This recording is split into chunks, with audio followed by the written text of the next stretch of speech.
1 to 2 Capitalism and its character. Capitalism is a term defined in the domain of political economy.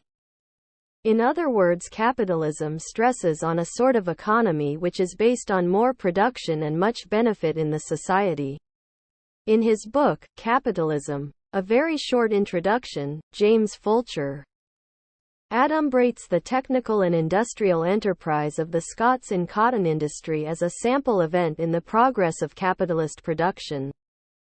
It is clear that the cotton industry of Scots, which was set up with an initial capital of £1,770 in 1795, and achieved a return on capital of over 30% only after 30 years, could be considered a very beneficial investment.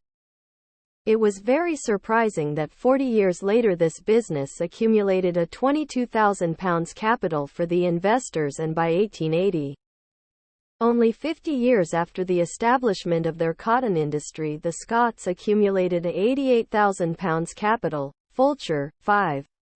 Clearly, this huge increase in the capital of the industrial cities, which was continued by the investment of the newcomers, changed the entire scenery, social system, and the cultural patterns of the era.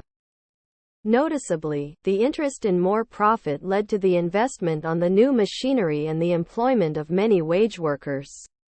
The child workers, the wage laborers, and the changing green environment of the big cities into an industrial one is manifested through the Romantic and early Victorian writers of the era such as Charles Dickens and Wordsworth. In fact, the economic changes which were the result of the Industrial Revolution made a great change in the lifestyle of the people, and as it was explained, capitalism, more than being an economical term or school, became a social and political term.